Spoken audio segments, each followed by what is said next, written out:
किसी भी दो एटम के बिटवीन जो फर्स्ट ओवरलैपिंग से बनने वाला बॉन्ड होगा बेटे, वो बॉन्ड याद रखना, वो बॉन्ड सिग्मा बॉन्ड कहलाता है। कौन सा बॉन्ड कहलाता है? सिग्मा। कौन सा बॉन्ड कहलाता है? हाँ, इसके बाद जितने भी बॉन्ड आएंगे वो पाई बॉन्ड होंगे, क्योंकि ये आपकी एफएससी फर्स्ट ईयर और सेकंड ईयर की केमिस्ट्री के अंदर हाइब्रिडाइजेशन में ये बात की गई है। जब दो एटम के दरमियान शेयरिंग होती है, पहला बॉन्ड जो बनता है वो सिग्मा बॉन्ड।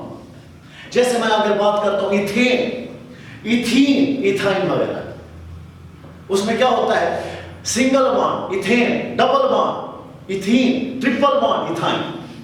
सर फिर हमें कैसे पता चलेगा ये एरोमेटिक है या नहीं है? डियर स्टूडेंट, व्हाइट बोर्ड में देखिएगा, अगर ये फार्मूला अगर अप्लाई कर दे, डिबाय होपल रूल कहलाता है।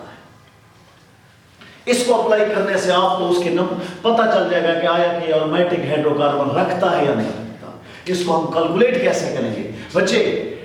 ये फार्मूला वैसे है 4n+2, ये है इसका रूल। इस रूल के जरिए आप बता सकते हैं ये एरोमेटिक है या नहीं है। सर हमें फिर कैसे पता चलेगा कि ये रूल एरोमेटिक को अप्लाई कर रहा है या फॉलो कर रहा है या नहीं कर रहा? उसकी सादा सी एक वर्डिंग मैं आपको बताने लगा। अगर आपकी इंटीग्रल वैल्यू किस में आ जाती है बेटा? वो पॉइंट में नहीं आती, फ्रैक्शन में नहीं आती, समझ लेना एरोमेटिक। वो कैसे है उसके लिए मैं आपको सामने एक एग्जांपल पेश करता हूं। आपने फौरन पहले स्ट्रक्चर बनानी है उस कंपाउंड की।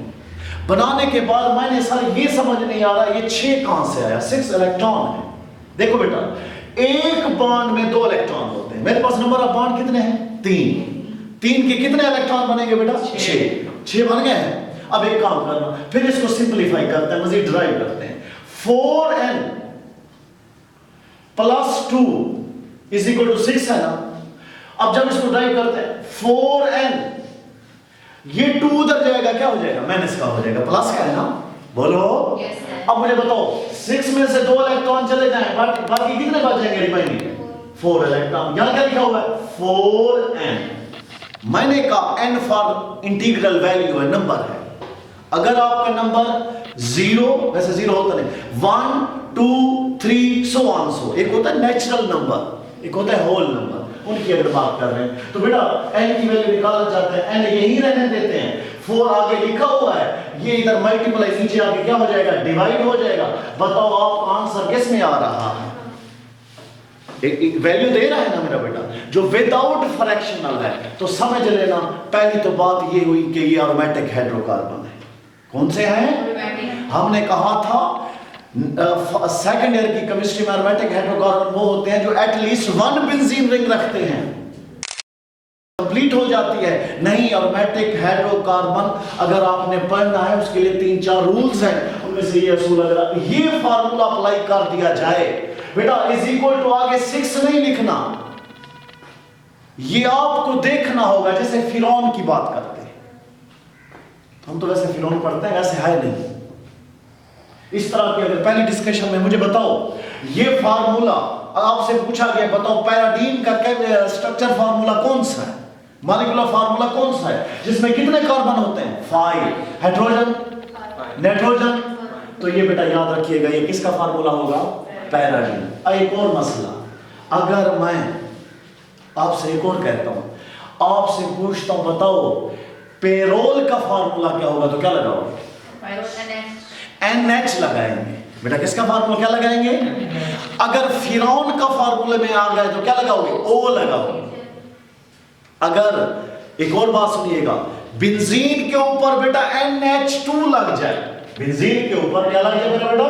NH2 लग जाए, तो उसको इसको क्या नाम दिया जाएगा? एनालीन पढ़ते हैं, ये एक स्पेशल नाम है।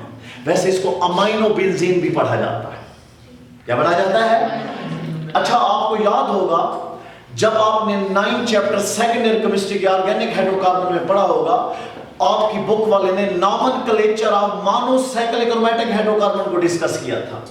उसमें कहा गया था कि कुछ तो कॉमन नेम होते हैं बेंजीन वाले और कुछ स्पेशल नेम भी होते हैं, और उसको स्पेशल, जैसे OH बेंजीन से लगे तो उसको फिनोल पढ़ते हैं, अगर CH3 लगे तो उसे क्या पढ़ते हैं? टोलीन पढ़ते हैं। मिथाइल बेंजीन भी पढ़ सकते हैं।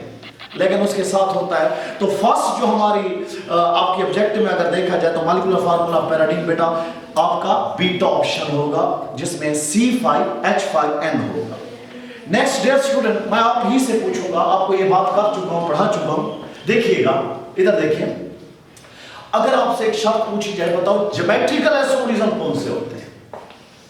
एक शर्त तो वाज़ेह थी कि जिसके अंदर carbon carbon returning double bond आ जाए, लेकिन ये कंप्लीट डिस्कशन नहीं है।